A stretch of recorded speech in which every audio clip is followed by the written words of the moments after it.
You're listening to the Options Insider Radio Network. For more quality options programs, visit www.theoptionsinsider.com or search for Options Insider Radio Network in your podcast provider of choice. Listeners can also access all of our programming through our mobile app, available in iTunes and on Google Play.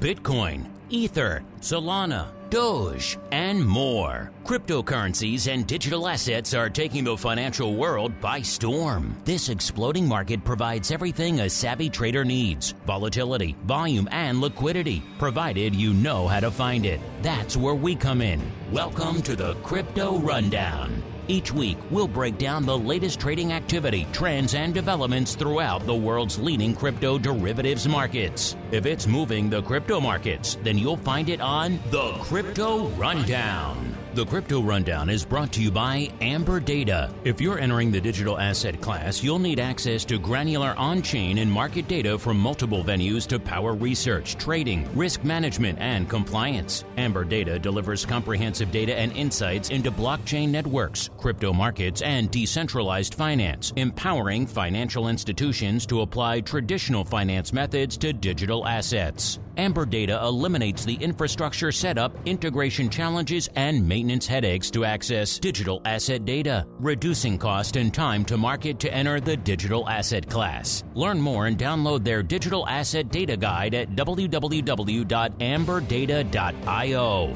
Now it's time to dive into the exploding world of crypto derivatives. It's time for the Crypto Rundown. All right, everybody. That music means we are back. Once again, it is time for the Crypto Rundown. My name, of course, Mark Longo, coming at you from the Options Insider Radio Network, your home for all of your favorite options podcasts, over a dozen coming at you these days, including, of course, every Monday where we take a walk on the wild side into the world of crypto. Of course, if you want to check it all out for yourselves, make sure you're listening to the full network, not just the Crypto Rundown. And of course, if you want to go above and beyond, you want to join us for awesome pro Q&A sessions of folks hanging out in the live. You get to join us live. You got to listen to just now in between shows the panel I just did last week for the Securities Traders Association conference, where we went deep into the history of options.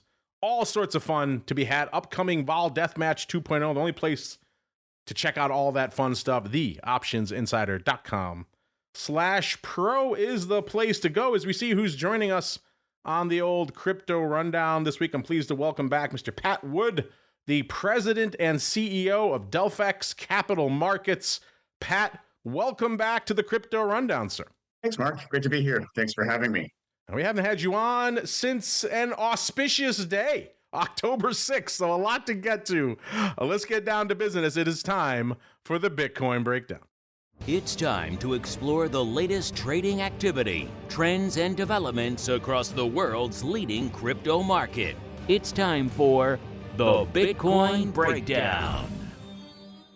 All right, everyone, welcome to the Bitcoin Breakdown, the portion of the show where we break down all the action in the world's leading digital asset.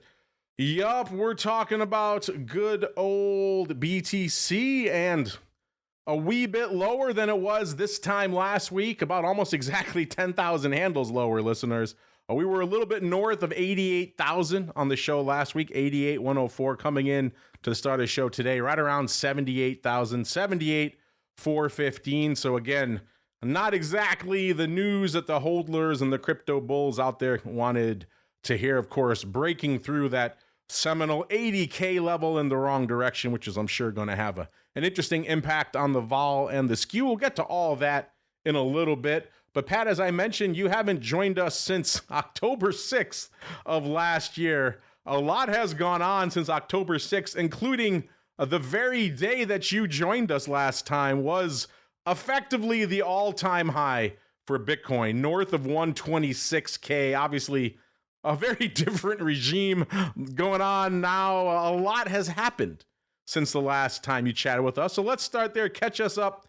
How have things been over there in Delphix as Bitcoin has mostly gone down, sir? Yeah. So, Mark, that was a strange day, but I I think if you recall what we spoke about back then, our company develops new products for the institutional marketplace, primarily in the U.S. And and at the time, we were really marketing our downside protection hedge. So unlike OTC options and IVIT options, we have basically it's a TradFi product, which is a fully collateralized downside hedge against Bitcoin exposure. And I think I shared with you at the time, we were having a heck of a time getting treasuries, and others to really look at the product because everyone at the time,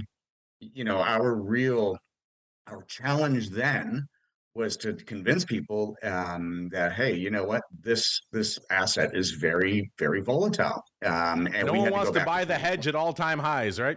dude. I mean, seriously, that's the thing, right? So anyway, no one listened to us. I hate to say we were right, but we're off 38% since that day in October, which wasn't really long ago. And had guys actually followed us, and had they actually done what we were telling them to do, whoever did it would have looked amazing right now. They would have cannibalized all the other assets and all the other treasuries and ETFs, et cetera, because no one actually had an active hedge on the institutional side. And so at the time, it was really difficult for us to explain, hey, this is the reason to have the hedge. We had to point back to 2022, 2018, both really bad years for crypto. And no one would listen to us. Well, so things have changed. Now we're having a little bit of a more difficult time telling people, look, the thing has, really sold off. Fundamentally, it's kind of, done what it generally does do. Sure, there could be a lot more downside. And we think there is because, the whole thing has lost itself. And of course, it's such a kind of highly correlated asset to essentially, demand and appetite for that kind of demand. So right now, the world has abandoned Bitcoin. They've gone into gold. They've, kind of abandoned that. So all that hot money that's been washing around, most of it speculative and a ton of it leverage, has been blown out of the water. It takes a while for these things to corner themselves and really kind of correct. And Bitcoin, our big challenge now is saying, look, two things. There could be more downside, so you should put the hedge on right now, and keep doing this on an annualized basis if you're a treasury or you run an institutional fund. Something that you really should be focused on preservation of capital first. The second thing, there's lots of ways to do it where you're not cannibalizing your yield. You can build something like a caller, so you sell you sell a call and use the proceeds on the call to pay for the hedge. You're still gaining, but you're capping out your gains. But if you get hit, then once again you would reestablish the hedge and sell the call as well at higher levels. Not a bad way to do it. Smart things that people should be looking at doing right now, specifically treasuries. But these guys are, guys like Saylor as an example. He keeps buying Bitcoin, buying it lower, on a hope and a prayer that at some point, the thing's going to turn the corner. He's probably, and I do believe he's right. At some point, Bitcoin and crypto is going to come back with great fervor. They'll knock out the all-time highs. And the big challenge in this type of environment is sharing that with people and saying, hey, the blood is in the water. People have abandoned it. Now is probably the time to not abandon it because, historically, it's one of the greatest performing assets over the last decade. Not much has changed. In fact, with the scarcity and any new coming demand in crypto, specifically Bitcoin, which, is kind of our starting point, this thing's going to come back like a rocket ship again and hit out all those, all-time highs and plus. And I really do believe longer term, that's what is going to happen. But, we in our kind of world, it's been a real challenge getting guys to get behind it. But I will say, and we're very, very happy to share that we're under NDA with some of the biggest players in the space right now. So we're very excited about that. Particularly banking groups, people who want to be in the funding world, and fund Bitcoin purchases, et cetera. That's a really great business, and to have a hedge in place, particularly a platinum standard hedge, which is what we have. So that when the system breaks, your hedge is going to be there. The system's broken like 9 times over the last 5-6 years or so. When the system breaks and you have a hedge, man, if you don't have a good counterparty and if the collateral is not there, you're getting spanked. I mean, you end up with nothing essentially. what's different about us is we have a really, like I said, institutional grade solution, which, come hell or high water, your collateral is going to be there. You're going to be protected on the downside. And so the guys looking at us, obviously are, the big guys. We have essentially, being a small company, we've created what is essentially a banking world product. And hence, like I said, we're under NDAs and stuff like that, thinking about partnerships and deploying the product in really the near term. So yeah, it takes a long time, as you know, Mark. You've probably had guys, starting small companies on your show before. But at a certain point it resonates, and people start to get it. And I think it's been very supportive for us to see this market kind of bomb out here, because people have once again noticed and they've kind of seen that, hey, you know what? It's not about just 2022. It's not just about 2018. Saylor was full of it when he announced in September that Bitcoin has normalized and it's not going to have the volatility like it's had in the past, which, by the way, it's his job to do that. This guy's going to talk up Bitcoin, and guys like him, I mean, this is their job. So they're doing what they're supposed to do. Can't be mad at them for that. But you can also call them on it a bit when things don't go the way that they're promising people. So anyway, so since the last show, Bitcoin's off about 37%. We think there's probably a lot of room for downside, but longer term, if you have the right strategy as an institution, and that doesn't necessarily apply to retail investors who could be doing other things that are smart, like dollar cost averaging, et cetera, which everybody should be doing. But at the same time, we think that there's great application now for our product, in the sense that we were right. Bitcoin was a volatile asset, and it remains a volatile asset. And there are ways to protect shareholders and investors by using our product. So anyway, stop there. I was going to say, I can't imagine better advertising or marketing for you guys than pretty much 3 straight months of red on the screen for Bitcoin. All of a sudden, when you call them the last time we chatted all-time highs, they're maybe not going to be that receptive when they pick up the phone. Now you call them 3 months later, you're down 30, 40%. I have to imagine they're a little bit more receptive now, Pat, to the notion of hedging. At least they don't slam the receiver down as quickly as before, sir. Yeah, so that's interesting. So there, so there are two things about that kind of are a challenge as well. We're right, but then guys are like, well, you know what? Maybe I should wait for it to come back, and then I'll put the hedge on. So it's like, okay, great. So rather than protect themselves on any further downside, so if BTC slips down to, let's say, like the 2014 or 2024 levels, like around 60K or something like that, it's still some serious downside. And if it overshoots that, goes back to 2023 levels, down near 20,000, you would look like a superhero if you had the hedge on. Like I said, there are ways to do this, Mark, where look, and if you're in the hedge fund world, if you can generate 20% of return a year to your shareholders, you're looking great. You can build, like I said, a collar around this strategy, which is dynamite. Like I said, you sell those calls, you buy the hedge, so you get called if the thing goes through the roof. That's fine. You reestablish it, sell another call, put on the hedge again at those higher levels. There's a way to do it that's actually costs nothing, or very little. Such that you really are buying the protection. You're capping out a little bit. You're going to have to reestablish that at some point. But once again, there's a way to do this that makes it more very affordable and very, very right. So is that the primary structure then? Are you going with the collars, or do you start with the put and then maybe you leg into the collar? What is the primary structure of the hedge? To be determined. We are simply the issuer of the product. So we issue both of these new securities. One is a put option. So let's call it a put obligation, because it's actually, these are not derivatives. These are actually done under the 4A2 program. So these are private placements for qualified institutional buyers in the U.S. And so you've got one guy buying protection, the other guy is selling it. And so the guy buying the protection, same thing as in a regular put. He's paying a premium over to the other side. The other side is saying, okay, we're going to fully collateralize, from, let's say we're going to put it in the hedge 15% below spot. We're going to fully collateralize that amount, based on your notional amount of Bitcoin that you're covering. And we're going to keep that in a treasury bill, for like 3 months, 6 months, whatever the tenor of the structure is.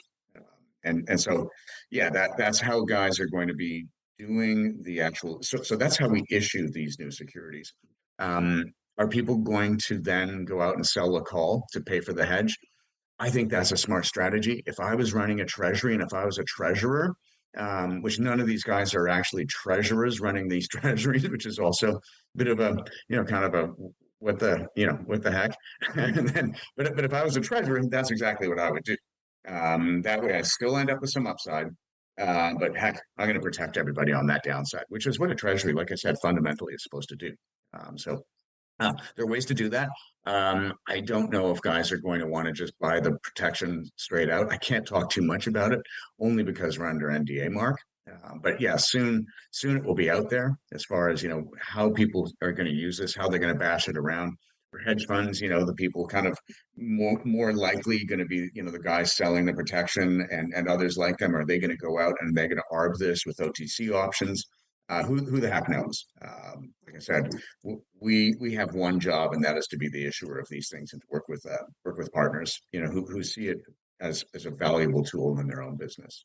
Let's break down some of the impact of all this red we've been seeing on the screen for quite some time now, it seems like, out here in Bitcoin. Remember, all this data coming at you courtesy of our friends over there at Amber Data, amberdata.io or pro.amberdata.io, the place to go to kick the tires and light the fires. Listeners, if you did that, you would see that, not surprisingly, once we break through, like we said, psychologically important levels like 80,000, you're going to see that reflected in the volatility and the skew, and we are seeing that right now. Weekly vol getting spicier again. It was only at a little bit north of 39 on our last show, which, if you know anything about Bitcoin, is fairly anemic, getting up to nearly a 50 this week, 49. The monthly vol, a more standardized vol metric, listeners, was at a 38 on the show last week, almost a 44 this week, 43.9, so ticking up nearly 6 points there. And where the holders hang out, the 6-month vol, 44.4 on the show last week, 46 this week. So vol getting a little bit spicier across the board. I think that is to be expected given everything we're seeing out there. And heading out to the skew, you're probably expecting a little bit more bearish sentiment breaking through 80K. Let's see if we're seeing that out there right now. The answer is yes, but only slightly. On the weekly skew, listeners, we were almost at a -6 on the show last week, -5.75.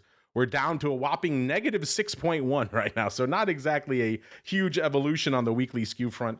Going out to the 30-day, again, a more standardized skew metric, listeners, we're coming about a half a point to the dark side, 4.35 on the show last week, -4.35, -4.85 this week. So again, slightly more bearish, and hanging out where the hodlers live, -3.75 on the show last week, actually -3.33 this week. So actually ticking up slightly, which is kind of fascinating. Pat, I know you said you're out there structuring these hedges and working with institutions to set them up how they like. How much are you guys in tune with these types of metrics that we're seeing in the Bitcoin marketplace right now? Are these things you're keying off of on a regular basis? The volatility, the skew, and the other options metrics we're seeing coming out of Bitcoin, sir?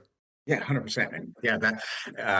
So one of the, and as you know this, and your listeners will know this, one of the big things about options trading and building in hedging and those types of strategies are all the metrics which affect pricing.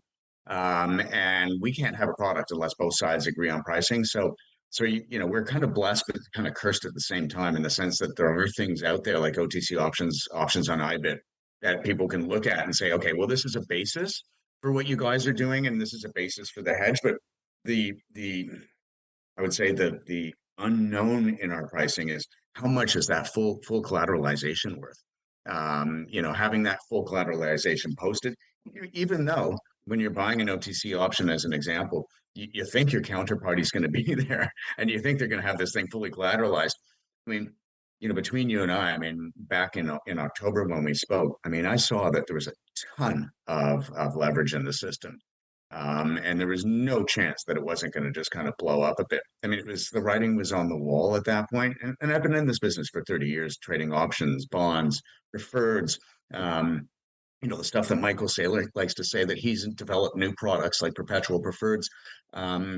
That's not exactly correct, but anyway, So once again, all of that stuff together, combined with the fact that I was at a conference in New York on Bitcoin in I think it was like mid-September, and you could just tell the level of I would just say it wasn't really truthful. Yeah, that's a good one. Froth, yeah, you got me on that one. That's a perfect thing. Yeah, I mean, it was there, bro, and so you could tell that this thing was going to implode a bit. But yeah, no, so all of the things that you guys are talking about on options volatility and pricing applies to us. Our pricing is going to be a bit different though. But because this is an institutional product, you're not dealing with fixed exit price. So you're not dealing with exercise prices that are established and that are laid out by the exchange. You're not dealing with specific maturities because there's also this fact that it's collateralized. The full collateralization might not go all the way down to zero. This might not be a down to zero kind of solution. Somebody might say, well, heck, I'm not going to pay for the tail risk after, let's say 40,000. I don't need to worry about Bitcoin falling below 40. So I'll gain on protection down to 40,000. And so that tail, that kind of pricing, it all comes into the models that we have. And our models are not far from Black-Scholes. I mean, listen, this is standardized options pricing. There's not much to it. Once again, you've got all those volatility levels, you've got all that intrinsic, that time value, all those other things kind of play into this. But like I said, we have a great barometer and something to point to, and that is that there are existing pricings on options out there. The only difference between us and them is just that we have a very transparent model, and ours is really designed for the institution, not for the retail investor. Yeah, you mentioned you are coming into the scene at a very interesting time because on top of having the best marketing on the planet, which is endless sea of red in Bitcoin, you also have a much deeper and more liquid and accessible Bitcoin options market. And we started this show back, I want to say 2018, I think it was. So still early days. And really the only metrics, the only game in town on the Bitcoin derivative side was Deribit, and that wasn't accessible for the lion's share of the US audience. Fast forward, of course, to today. You mentioned IBIT. It is the 800-pound gorilla in the world of Bitcoin and indeed derivatives in general. But days like today, we're seeing IBIT outpace VIX options. I mean, it's become quite the seminal product unto itself in just a little over a year, which is absolutely wild. Coming in right now, IBIT obviously lower, listeners, 44.5 puts it down about 5 1/3 from where it was this time on the show last week. That ADV continues to grow. It was at about 1 million contracts a day towards the end of last year. It obviously came down a little bit. It's at 703 right now, back up about 90,000 contracts. And given today's volume, probably going to keep going up from there. We're well north of 1 million contracts already, about 1.1 million contracts changing hands in IBIT. And vol-wise, it's getting spicier. The question is how much? And the answer is about 7 points. We're at about a 40 on the 30-day vol last week, 47 this week. So even a little bit of a vol premium between what we're seeing in IBIT and in Deribit. I'm curious for you, Pat, as you mentioned, there is this ecosystem out there that people can look at to get some sort of generalized ballpark for how much protection should cost out 3 months or 6 months or a year, which is a great thing because, again, it kind of works into the advertising for you guys. But also on the flip side, they might also look at that and say, well, why don't I just use these? So have you seen any sort of cannibalization out there of folks saying, well, I like what you're talking about, but maybe I'm going to go the listed route of IBIT instead? Yeah, absolutely. And so I'm stealing this analogy from one of our old advisors that we had, because we also have some credit products that we've been bashing around over the years at our company. And he always said, look, there's in our bond protection product, he was like, there's credit default swaps, there's all this other stuff out there, but our product is different. And it's not much different than going to Baskin Robbins. Some people will like strawberries, some people like chocolate. Hey man, we've got coconut. and it will appeal to certain people. And that's the thing. Is there room for a new entrant in the market space? And is there room for a traditional finance product that is essentially, we've developed the first structured product for institutions in a TradFi sense for a DeFi asset. And that's what's different, Mark, is ours is specifically curated for that institutional investor. The guy and the gal who have actually in the past had a great familiarity with private placement securities. And that's where, once again, we're filling a bucket that doesn't exist. Now, will they go and buy OTC options and options on IBIT? Sure, why not? But we can give them 100 reasons why they shouldn't. And one of them, and the key, thing here is transparency. The second thing, of course, and our asset is, and our protection is very transparent. Like I said, the collateral's there, held at U.S. Bank, our custodian, and Treasury bills. You can't go wrong with that. The second thing, of course, is that, like I said, our product is very bespoke. So depending on the demand And the particular circumstances and what that, what that protector wants to, kind of gain, our product can be specifically curated to that. And it's very simple. That's the other thing. There's no magic to this, to our product. I mean, the magic to it and what we've got is, we're first to market. And we know we've spent, millions and millions of dollars with the best, kind of, securities law firms on the planet to build it. But there's nothing, once again, magical about it. Like I said, what sets us apart is we're first mover. This is a really cool product. No one else has thought about it. And it takes a good couple of years before you can actually put all the legals and all that other stuff together to do it. So that's what makes it different. And to be quite frank, I mean, look, when you have a system breakdown and OTC options kind of fall out of bed, so like just assume you've got an OTC option, you put on a 50,000 put right now for like 6 months or a year, and you're a big fund. Let's say you've got 10 billion of BTC in your fund. You're like, okay, you know what? We've got some protection in place. What happens when the system breaks? And the system's broken 9 times in the last, kind of, I would say, several years. This specific system, in different circumstances, like FTX was one as an example. Then what happens? When your counterparty's gone, that's the problem. That these guys don't want to have the risk on, and that's what we solve for them. IBIT options are a bit different, but IBIT options, once again, it's a very retail focused product. If the system breaks, you've got the options clearing corporation there. They've never screwed anyone over. They've always been there to settle the scores. But once again, you're dealing with institutional investors that want a very bespoke kind of protection mechanism. They to recreate that with IBIT options, not exactly easy. We make it very simple for them and very transparent. Right out of the gate, it's like, how much you want to cover? Okay. How much you want to cover it down? Okay. How much you going to pay? Okay. Other side, how much do you want for the protection? It's a very, very, like I said, customizable security for each person and each time that they do it. As we're talking here, I'm looking to see what kind of hedges, what kind of things people are putting up out here in IBIT, just out of curiosity. It looks like the hot option out there on a very hot day out there in IBIT options, listeners, are the 42 puts in March. So if you want some downside in IBIT, there you go. March 42 puts trading nearly $2, about $1.09. Looks like it's actually a March 42.34 put spread that looks like paper might be getting out of it here. Looks like they sold it for around about $1.45. And looking here, looks like they might have put it on just a few days ago, listeners. They put it on back on January 29th for looks like about 70 cents. So they pretty much doubled their money on a put spread. Not the worst thing, but there we go. Some folks exiting of some hedges out there in IBIT right now as well, as it's time for us to exit this segment and keep on exploring the altcoin universe. It's time to move beyond Bitcoin and find out what's moving the rest of the crypto marketplace. It's time to boldly venture into the altcoin universe.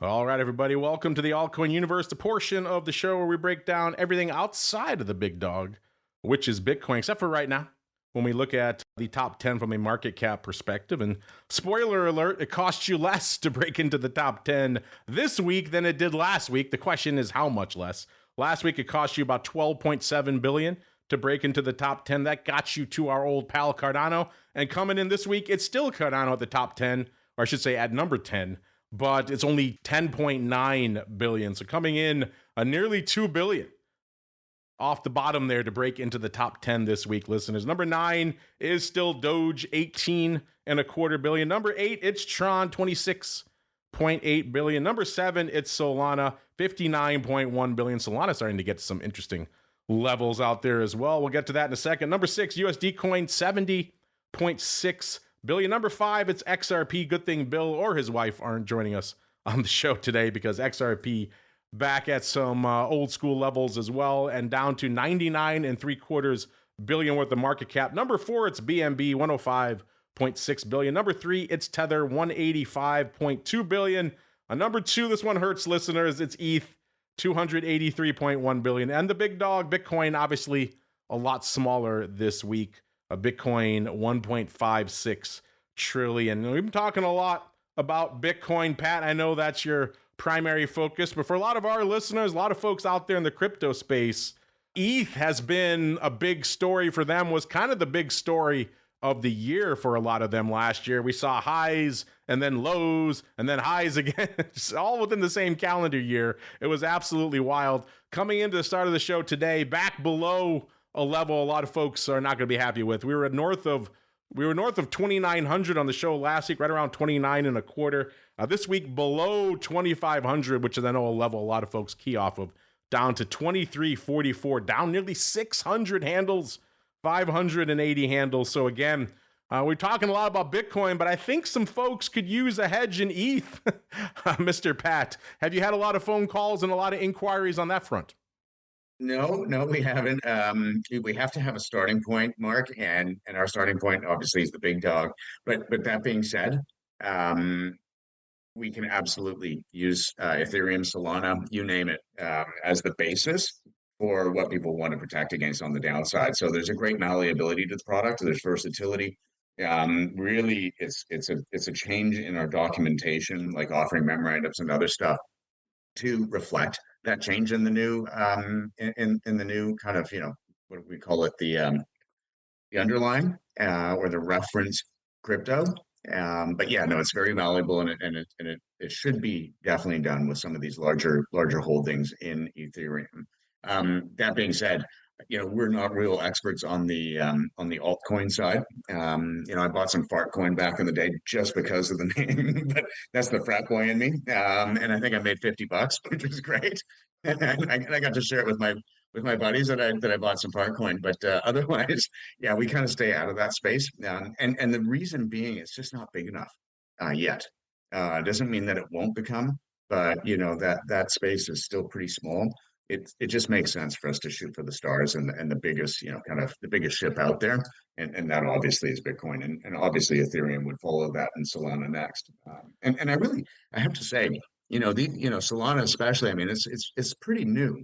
And it really started to gain some traction kind of in September. Like, people were really getting excited about it. And then of course the whole thing kind of, well, let's just say it kind of blew up, or fell out of. It didn't blow up. It fell out of bed, and that's what happened. And to that end, I think, when you see a rebound in the market itself, so the crypto market, I think things like Solana and Ethereum, I mean, I think they're going to start really catching on. And I think, as BTC draws in more people and more capital, those guys are a natural play, because being able to stake your asset, that's a big business. And I could see that doing really, really well down the road, from a lot of different perspectives, in the sense that governments can start using this, sovereign funds, those types of things. The really big players in the space. Forget about, fixed income anymore. People will start looking toward this, and it will cannibalize a lot of that fixed income market, which is, in the US, just the corporate bond market is $16 trillion. It's not small potatoes. So it'd be wonderful to see some of that money get migrated over to new structures built on these types of chains and these types of assets.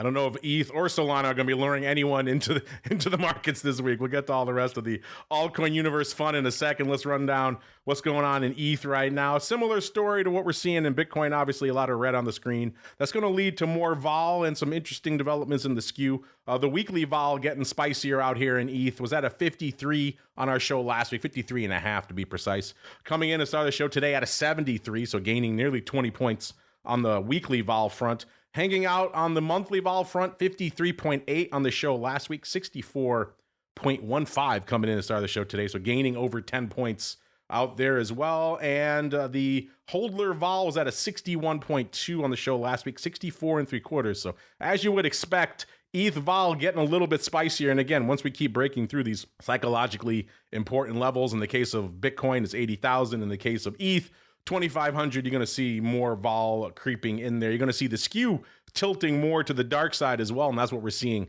in ETH right now. The weekly skew, -3 on our show last week, -5.5 this week, so obviously tilting towards the dark side. A monthly skew, a more interesting number, it was -3.65 on the show last week, -7.9 this week, so more than doubling in the wrong direction for the holders out there, so that's kind of interesting. And even the longer term skew, which has been one of the few areas of refuge for folks who've been looking for any sort of upside premium. That's gone in Bitcoin, but it still had a little bit in ETH, and these days it has gone there as well. Negative 2.25 on our show last week, negative 3.4. So not exactly spinning a tale of triumph for all the bulls out there, but we'll keep an eye on that. Speaking of not spinning a tale of triumph, our buddy Greg isn't on the show this week, but we have to check in on his beloved Circle for him. I know a lot of you out there have been selling and trading and wheeling in Circle of late, and it is down, interestingly enough, exactly as much as it was down the week before on the show. Coming into the show last week, it was down $11.40, and coming into the show today, it is down another $11.40, breaking the 60 handle in the wrong direction, 59.6. So at this point, I think Greg said he's short the 45 puts in March. At this point, by the show next week, he might be getting those puts assigned on him. So it's wild stuff out here in Circle. Putting up 82,000 contracts today. The ADV is 101,000. Probably going to hit that. 30-day vol obviously getting spicier as well, up to about an 81.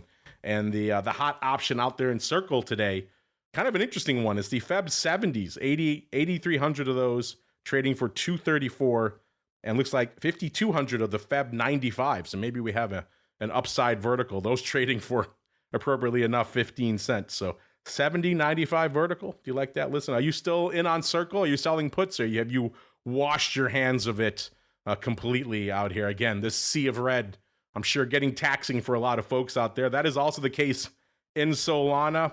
On our show last week, a little bit north of 124 and a third. We were talking not that long ago about some folks looking to nibble at Solana below 150 and certainly down at these levels, 125 and below. Well, even farther below that now, listeners. So if you're looking for a deal on Solana, maybe you'll like the 104.18 level that it was to kick off the show, down another 20 handles, 20.15 handles from where it was this time last week. So if you were hoping to nibble at Solana at some cheaper levels, well, perhaps that is your level there. XRP, like we said, also taking it on the chin. $1.92 on the show last week, $1.64 this week. So down nearly 30 cents, 28 cents when XRP didn't have that much to give. So kind of a rough week for XRP as well. And everyone's beloved Doge, 12.2 cents last week, 10.8 cents this week, down a little over a penny, about 1.4 cents on the week. A Litecoin also taken on the chin, 69.15 last week, 60.11, so down over $9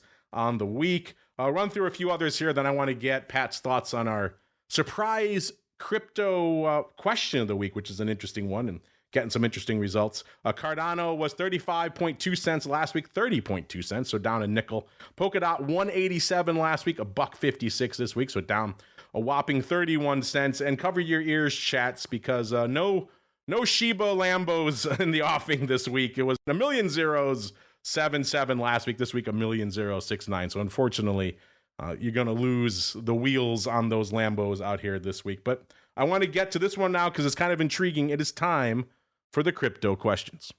You've got questions about crypto. Who doesn't? It's time to find out the answers to your crypto questions. All right, welcome to the Crypto Questions, the portion of the show where you folks take the reins, your questions, your comments. We have a lot of fun stuff live right now over there at Options on Twitter is where you should be following us to get your hands on all of this. And our big question of the week right now has to do with silver, but our chat suggested an interesting addendum to that, which our producers just put live as a flash poll while we were recording this show, which is an interesting one, Pat. And I'm curious your thoughts. You've obviously seen the madness in the metals lately, and certainly the mania that has been silver. Forget about Bitcoin as digital gold. Is it digital silver? Was the new debate out there. But our chat and our pro members suggesting an interesting poll. Obviously, silver taking it on the chin the last few sessions. Bitcoin, we just spent the whole show talking about how much Bitcoin is down. So our chat suggested this, Pat. Which asset will make it back to the 100 level, the par level first? Bitcoin or silver, sir? And so I would give me a second. Let me pull up the trade on silver. Where are we at? We're at about 80,000 on, or sorry, we're at $80 on silver today. So both have broken through trend lines. If you're looking at this from a technical perspective, 100%, they're both through trend lines on the downside. And this is from a very, one thing, quick blush. Yeah, they both cracked the trend lines, and they're definitely staying below there. So JP Morgan, funny enough, put out a note the other day, the day before gold and silver got spanked. And JP Morgan, in their note, which was, if you have a Bloomberg subscription, you got the note.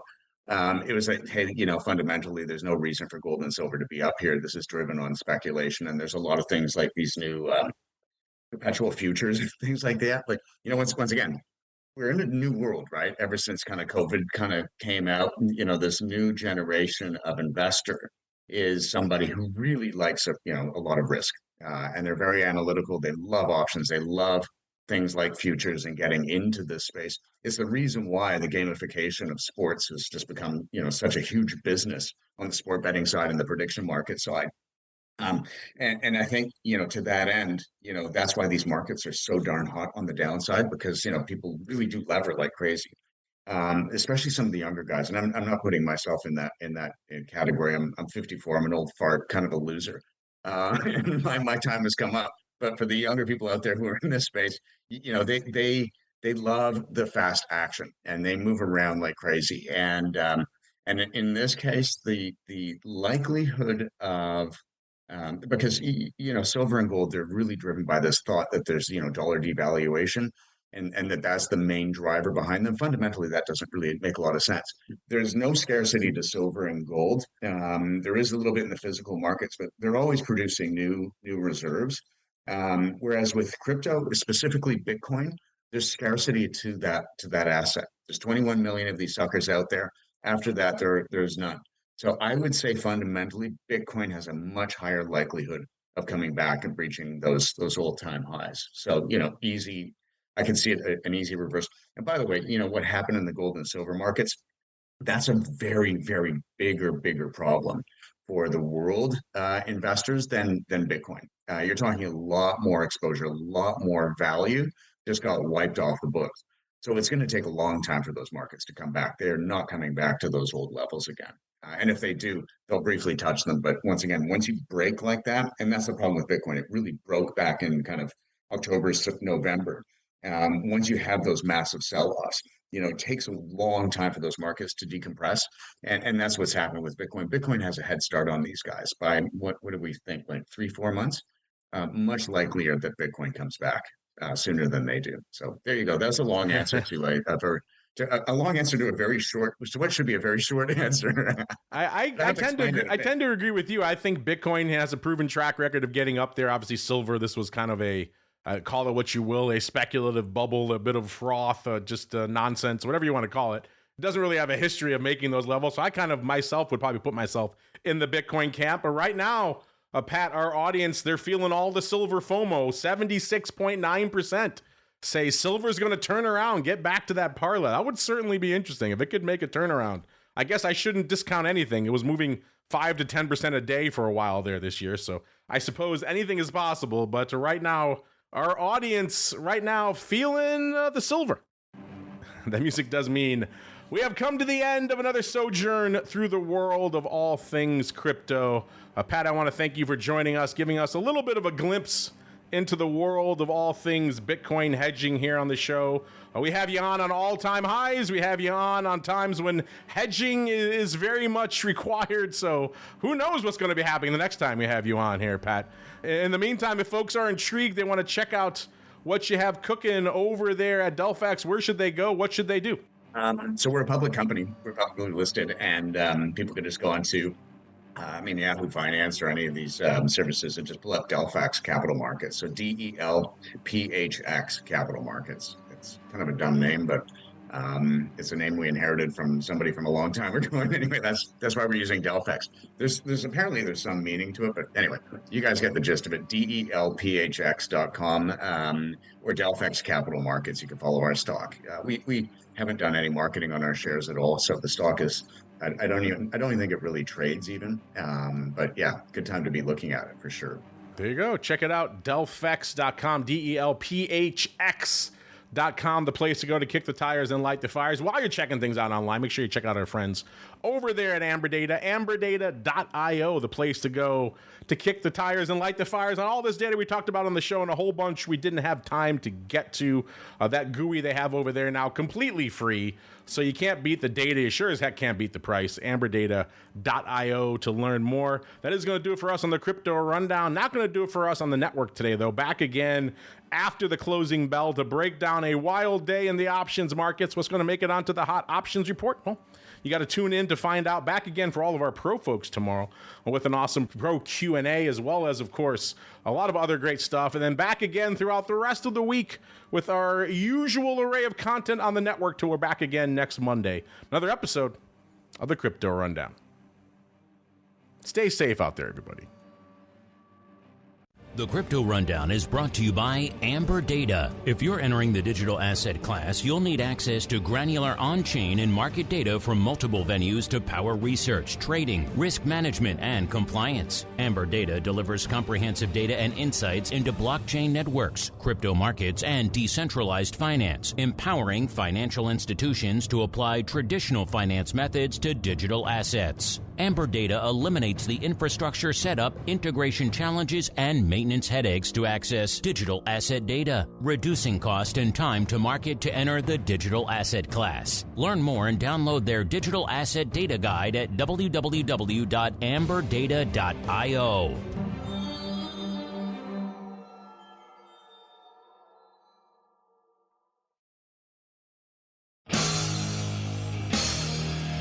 You're listening to the Options Insider Radio Network. For more quality options programs, visit www.theoptionsinsider.com or search for Options Insider Radio Network in your podcast provider of choice. Listeners can also access all of our programming through our mobile app, available in iTunes and on Google Play.